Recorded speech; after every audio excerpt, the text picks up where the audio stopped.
I know what you see on that screen. Use your reading eyes to tell me what it means.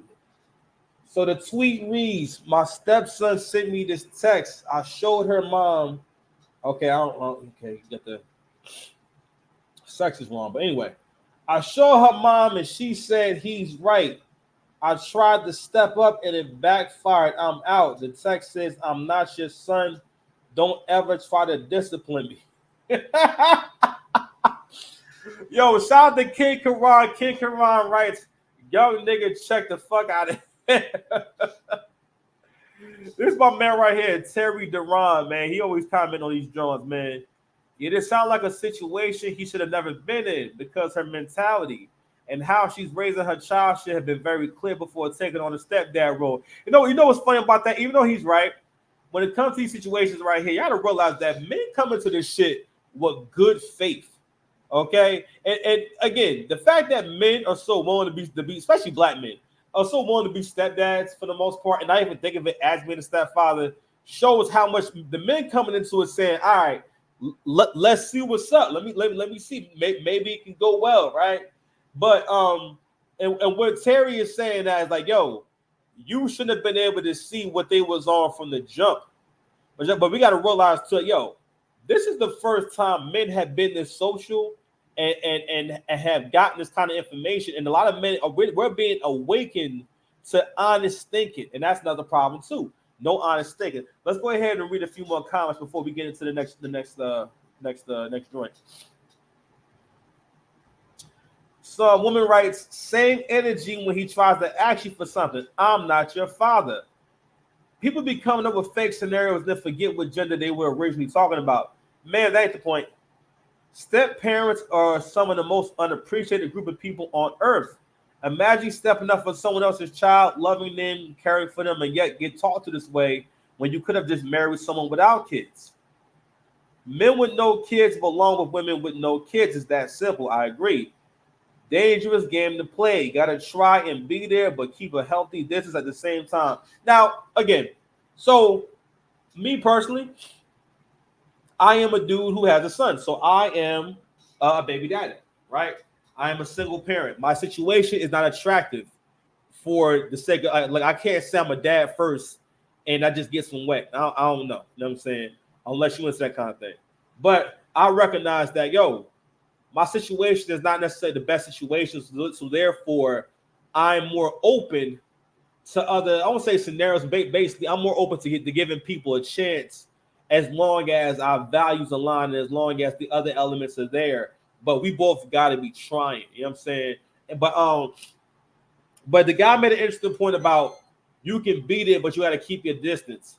And that's something I did in my past relationship. You know what I mean? For the most part, my ex's kids, for her sons, were for the most part respectful and nice to me for the most part.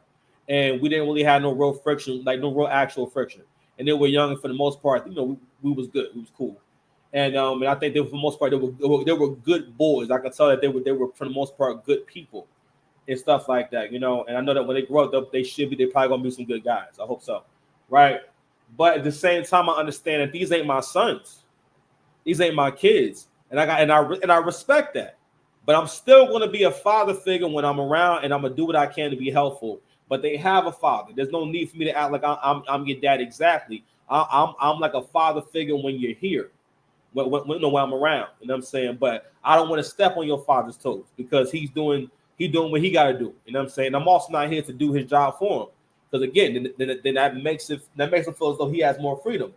All right, that's another reason. So I think that's probably the best strategy to go about when you date women with kids is not, I don't want to say don't be too close to the kids, but understand those not your kids. Okay, and that more than likely they will not be grateful. Like people are not grateful to men unless other people support the idea and the man demands some kind of gratitude. You understand? No, for the most, I was saying to my homeboy the other day, most kids don't grow up telling their dad how good of a dad their father is. All right. Men don't really get that's why men gotta demand respect. When you demand respect, it makes someone think about why they should appreciate you. You understand? Hold on a second. 6 past commandments. I'm back, baby. Uh, I wanted to put this point up too. Speaking of men with low self-esteem, I get a lot because by hook or by crook, whether we believe it or not, whether or not you think the other parts of your life is developed, you may be in shape, but you can still be weak. You may have your bag together, but you can still be lacking, my G. You may have popularity and have friends, but you can still be lacking. We have to always make room for the possibility that we may be wrong in order to self-correct. And I want to read this John real quick as a part of my series of men with low self-esteem. Stepdads are the men that women wouldn't date if they didn't have kids. Now, you may if you one of them guys that think you got it going on, you may not see yourself as this kind of guy, right? And you know what's interesting about this whole concept is that it makes me think about a couple that I know. Now the most famous case of this kind of shit is Dr. Boyce Watkins. Dr. Boyce Watkins is known for, well, one of the things he's known for is that the woman he married was a woman that did not want him in high school and did not want to date him in high school, and then they got together later in life after she had kids. And it wouldn't be so bad if they didn't have all these pictures of them together looking like she don't want to be with him, right? And that is that's the worst. That is like that shit is the equivalent of you being on camera asking babe, hey babe, that look nice in this dress, and your man just saying no. Like you remember that scene from Waterboy when I don't know, they asked him something. This is when he first flipped out and started attacking people, because Waterboy is really about a nigga being bipolar. He's not really a hero. This dude was crazy. His mama was crazy. Now his mother was a single mother. It's a wild story. Cowboys and Indians. You understand me? But anywho, that's what that would be the equivalent of. But going back to the people, the flies is getting crazy and disrespectful. You do not touch my frames.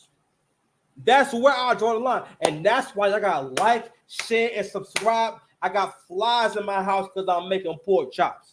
Hold that. Did I mention I'm making pork chops? Yeah. Hold on. Did I say what my name was yet? I'll be forgetting. I don't know how they get pot. It's the 6 past commandments. Hold on, y'all. My bad. Y'all making pork chops. But anyway, going back to the people I'm thinking about, right? So I know this couple. I used to date this girl, and she would remember her telling me about her mother and her current man. I remember when I first met her, she was like, yeah, they always getting together and breaking up and getting back together. And she made it sound real casual and cute, and like as if they just, they don't know what they want to do. But she didn't make it sound like they seriously had friction or had problems. But after I met them and everything, don't get me wrong, I never seen them have no kind of confrontation. But I remember one of the first times I was ever around them, it was at a family gathering, right? And like, he eating from a plate, and she says to him, you went and made yourself a plate. How can you make me a plate? And I'm over here thinking like, yo, fam, she didn't even think to make you a plate, and she think it's funny to ask you why you ain't make her a plate. I remember him looking at me from the side of his eye, not knowing what to do because he was embarrassed. Because now mind you, she didn't sound like she was mad. She sounded like she was being cute and everything. I remember him saying, I can order you something. You know what I mean? But basically, in so many words, he's like, yo, are you gonna make me make you a plate right now? That's kind of how he was acting. He was acting like, I think she's gonna make me make her a plate. You understand? And but anyway, I learned about their history as time went on, and I started hearing about more and more of these stories. It made more sense. So now, mind you, I don't think anyone's with their first. First of all, the first choice is that's more of a woman thing. Men don't really have a first choice. I mean, it's more like the optimal kind of woman that you can get or you go for. It's more of that, not so much like I want to be with this girl, and if I'm not with this girl, I'll never be happy. Like women, for the most part, if they had any love for the man they had kids with, then that's the man that they're supposed to be with. All right, and for the most part, they kind of never get over that man if they actually did feel as though they loved him, and especially if she thought highly of him or she was very attracted to him. All right, but a lot of times,